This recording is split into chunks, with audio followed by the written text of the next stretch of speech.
बिस्मिल्लाहिर्रहमानिर्रहीम। अस्सलाम वालेकुम। उम्मीद है आप ठीक होंगे, खैरियत से होंगे। तैयब लोच आपकी खिदमत में फिर से हाजिर है जी। आज की रात बड़ी बोझल है, वो यही है ना कि आज की रात बड़ी कातिल है, आज की रात बड़ी बोझल है।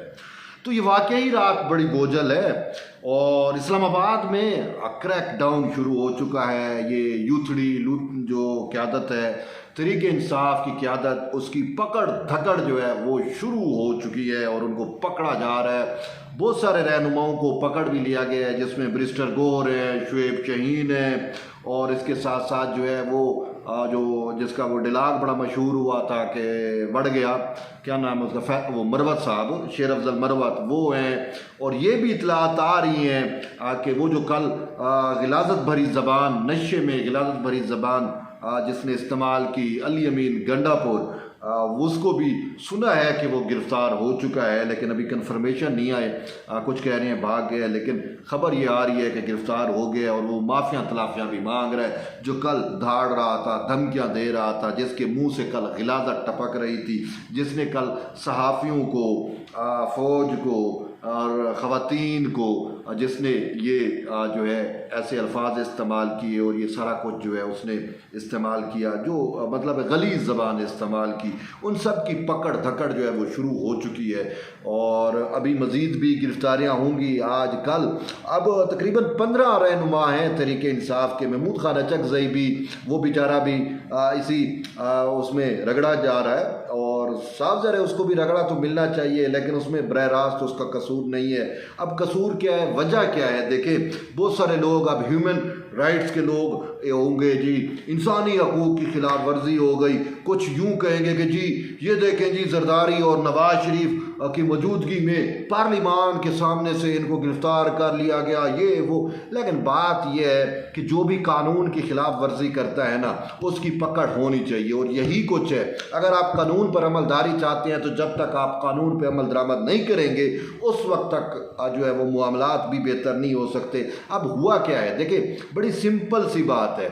इनके खिलाफ कोई केसेस नए नहीं बनाए गए, इन्होंने इनके खिलाफ कोई जो है वो सियासी इंजीनियरिंग या आप जो भी समझें कि पॉलिटिकल विक्टिमाइजेशन जो है वो इनके खिलाफ नहीं हो रही। सिंपल सी बात है, इन्होंने खुद वायलेशन की, अपनी तहरीरी यकीन दहानी की वायलेशन की, जो इन्होंने रिटर्न एग्रीमेंट किया हुआ था उसकी वायलेशन की, तो इन्होंने तो पकड़े जाना था। सिंपल सी बात है। अब वो है क्या, मैं आपको बताता हूँ कि पार्लिमान ने जो है एक नया कानून पास किया था गैर कानूनी इज्तिमा से मुतल्लिक, और ये था कि अगर आपने इज्तिमा करना है तो हफ्ता पहले आपने मुतल्लिका इंतज़ामिया को आगाह करना है और इंतज़ामिया से आपने इजाज़त लेनी है, और इजाज़त मिलने के बाद जो इंतज़ामिया आपको शेड्यूल, आप इंतज़ामिया के साथ मिल के जो चीज़ें शेड्यूल करेंगे और जो तहरीरी तौर पे आप यकीन दहानी करेंगे कि जलसा कब शुरू होगा, कब उसको फोल्ड अप किया जाएगा, कौन से रूट्स, क्या क्या चीज़ें, ये सारा कुछ जो है।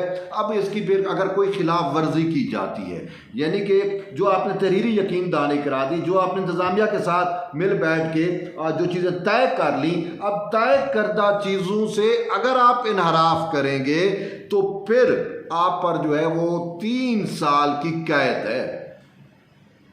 ये पार्लिमान ने कानून बनाया था, ठीक है। अब ये कानून पार्लिमान ने बनाया, इस कानून का तहरीक इंसाफ को पता है और जलसे से पहले उनको पता था कि ये कानून मौजूद है। अब जब जलसा हो रहा है तो टाइम बता दिया गया था कि जी हम 2 बजे से 7 बजे, इन्होंने कहा था कि 7 बजे, यूं ही 7 बजे के हमारा जलसा फोल्ड अप हो जाएगा, बिल्कुल ख़त्म हो चुका होगा। ये तहरीरी यकीन दहानी है हमारी इस्लामाबाद की इंतज़ामिया के पास, डिप्टी कमिश्नर के पास। अब कल इन्होंने जलसा किया संगजानी पे, वो क्या नाम है, मवेशी मंडी पे, तो जलसा किया और जलसे की फिर वायलेशन की। अब वायलेशन की, अब उसमें वजह क्या थी? हकीकत तो यह है कि जलसा नाकाम हो गया था, चीज़ें थी, अब इनको कोई ना कोई रीज़न चाहिए थी। इन्होंने जलसे को भी प्रोलॉन्ग किया कि शायद लोग आ जाएं। अच्छा, फिर वजह यह भी थी कि इन्होंने रूट्स की खिलाफ वर्जी की। पुलिस ने जो रूट्स मुंतखब किए थे, जो इंतज़ामिया ने मुंतखब करके दिए थे, उनके बरखिलाफ चले गए। फिर इन्होंने एसपी को जो है वो पत्थर मारे, पथराव किया पुलिस पे, जिस पर शेलिंग वगैरह भी हुई और इस तरह के वाक़यात भी हुए। लेकिन बात असल ये है कि 7 बजे इन्होंने जलसा ख़त्म करना था। उस हवाले से इंतज़ामिया ने इनको आगाह कर दिया कि भाई आपने 7 बजे का कहा था। इंतज़ामिया अपने तौर पर वो जो स्पीकर होते हैं उन पर इनको कह रही थी, रिटर्न इनको भेजा गया कि भाई अब DC सी साहब का हुक्म आ गया है, आपने जलसे को वाइंड अप करना है, 7 बजे का वक्त था, नाउ इट्स टाइम हो गया, अब आप क्लोज कर दें। तो इन्होंने 7 की बजाय 11 बजे तक जलसे को ले गए। अब ये कानून की सरियन खिलाफ वर्जी है। अब जो खिलाफ वर्जी करे उसको तो फिर सज़ा मिलनी है ना। अब हुआ ये है कि चूँकि इन्होंने खिलाफ वर्जी की, अब उस पर कानून हरकत में आ गया। आज ये पार्लिमान में आए हुए थे, तो जो ही पार्लिमान से ये बाहर निकलते गए हैं, इनकी गिरफ्तारियाँ शुरू हो गई। अब इसमें आप जरदारी को ब्लेम दो, शहबाज शरीफ को ब्लेम दो, किसी को ब्लेम दो, व्हाटएवर, वो आपकी मर्जी है। लेकिन हकीकत यही है कि इन्होंने खुद अपने पाँव काटे, खुद इन्होंने अपनी जो है उसकी खिलाफ वर्जी की है। अब हो क्या रहा है, अब ये गिरफ्तार हो गए हैं। अब मसला क्या है कि ये जो कानून बना है, यूं तो तहरीक इंसाफ हर कानून को जाके सुप्रीम कोर्ट में चैलेंज कर देती है और कहते हैं भाई बाप हमारी मालकी करे। इनको पता है सुप्रीम कोर्ट में जो जजेस बैठे हुए हैं वो इनके सहूलतकार हैं मोस्टली। वो 8 जजेस आपके सामने है, मखसूस नशिस्तों के केस में जो इन्होंने जो फैसला कर देते हैं, बिन मांगे जो इनको इंसाफ दे देते हैं, जो आइन को तोड़ के इंसाफ दे देते हैं, तो ये तो वहाँ पे जाते हैं और इनकी सहूलतकारी भी होती है। तो इन्होंने इस कानून को ना ही हाई कोर्ट में चैलेंज किया, ना ही सुप्रीम कोर्ट में चैलेंज किया। एक बात। दूसरा ये है कि जब आपको पता है ये कानून बन चुका है, तो उसके बाद आपने जो तहरीरी यकीन था, यार इंसान तो वो होता है जो अपने मुंह से बात करे उस पर डटता है, ठीक है। अब इन्होंने तहरीरी जो बात की थी, तहरीरी जो यकीन दानी करी, उसकी भी इन्होंने खिलाफ वर्जी की, ठीक है। अब मामलात जो है उसमें तो इन्होंने पकड़ दकड़ होनी है। अब मामला बहुत आगे चला गया, सिंपल सी बात है। अब 3 साल कैद होगी और अब इस हवाले से जो है वो मेरा नहीं ख्याल आज की रात इस वजह से भी भारी है कि जो सहूलतकार जजेस हैं वो भी अपने घरों में बैठ के ये सब कुछ देख रहे हैं कि हाय ये हमारे यूथियों को क्यों गिरफ्तार करके ले जा रहे हैं, लेकिन वो भी बेबस है, अदालतें खोल नहीं सकते। कानून बन गए, कानून वैलिड है, कानून चैलेंज नहीं किया जा सकता, 3 साल की सज़ा भी है। अब कल देखते हैं कि इनकी पेशियाँ लगती हैं और इनको पेश किया जाता है मजिस्ट्रेट्स के सामने और कोर्ट्स में, सिविल कोर्ट्स में। देखते हैं फिर वहाँ पे क्या इनकी वाकई सहूलतकारी होती है या फिर इसी तरीके से मामला चलते हैं। तो अब ये कल का दिन ही बताएगा, लेकिन आज की रात इनके लिए बड़ी भारी है और सहूलतकार जजेस पे इस वजह से भी भारी है कि उस हवाले से भी अब खबर ये है कि सदर जरदारी ने जो है वो अददी गिनती पूरी करके जो है वो हुक्मरान इत्तेहाद को दे दी है और आइन साजी जो मुजवजा आइन साजी है, जुडिशल पैकेज जिसको बारे में कहा जा रहा है, वो भी तकरीबन तैयार हो चुका है। कल परसों तरसों 3-4 दिनों में वो भी पेश हो जाएगा। तो इस वजह से भी जो सहूलतकार जजेस हैं वो अब मज़ीद परेशान हैं कि हम अगर मज़ीद सहूलतकारी करेंगे तो भी हमारे गले में पड़ेगी। तो ये अब मामलात हैं। और दूसरा अहम पॉइंट जो है वो ये रेज हो रहा है कि अगर वज़ीर आला खैबर पख्तूनख्वा अली अमीन गंडापुर गिरफ्तार हो जाते हैं तो क्या होगा।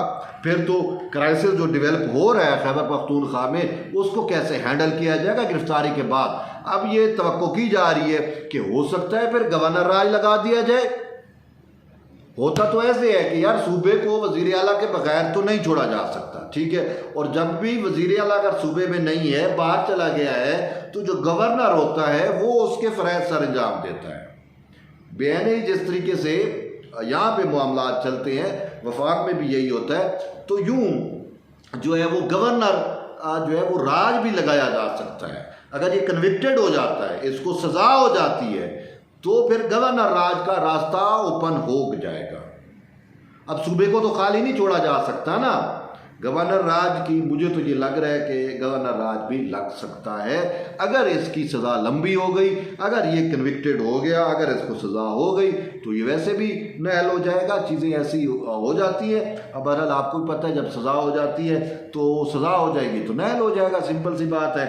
और नहल ना भी हुआ तो भी अगर ये जेल में ज़्यादा अरसा रहा तो फिर खैबर पख्तूनख्वा में गवर्नर राज जो है वो लग सकता है। अब देखते हैं कि इस हवाले से अब पॉलिटिकल सिचुएशन कैसे डेवलप होती है।